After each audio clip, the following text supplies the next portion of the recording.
सबसा सुंदर मिथिला धाम दोसर पायब कौन ठाम हे दुल्हा दुल्हन सीताराम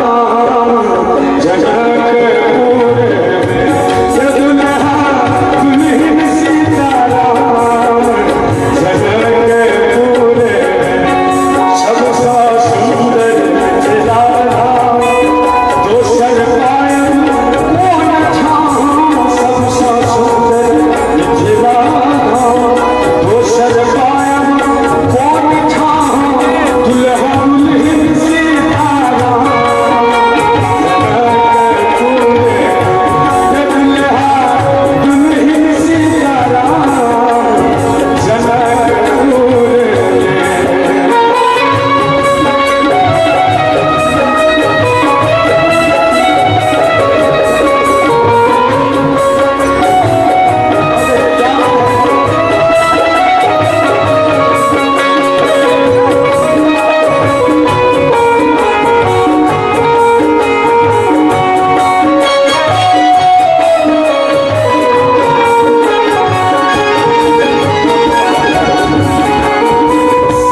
यो हम नहीं करबै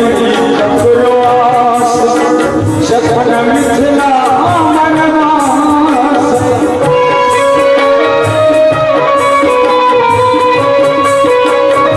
हे हम नहीं करबै ककरो आस जखन मिथिला हमर वास जखन मिथिला हमर वास यो हमर रोहिणी का खास जनकपुर हमर रोहिणी बसे खास जनकपुर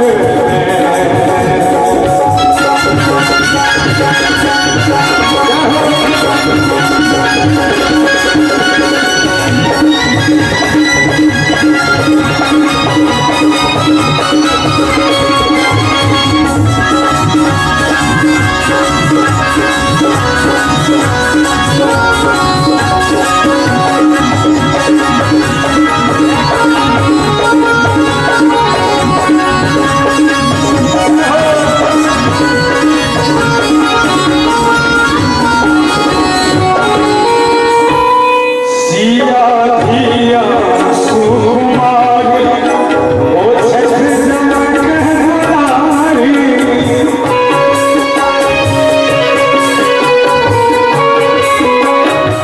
हे सिया धिया सुकुमारी ओ छठ जनक दुलारी ओ छठ जनक दुलारी तेरा मुझ कैलन सासुरारे जनकपुर तेरा मुझ कैलन सासुरारे जनकपुर सबसा सुंदर मिथिला दोसर पायब कौन ठाम सबसा सुंदर मिथिला दोसर पायब कौन ठाम आग्रह करब किछु ना जवाब श्रोता से आगू में बैसल छी मिथिला राम के नाम पर कने एक ताली बजबे तो हम सब पाछू पाछू हे दुल्हा दुल्हन सीता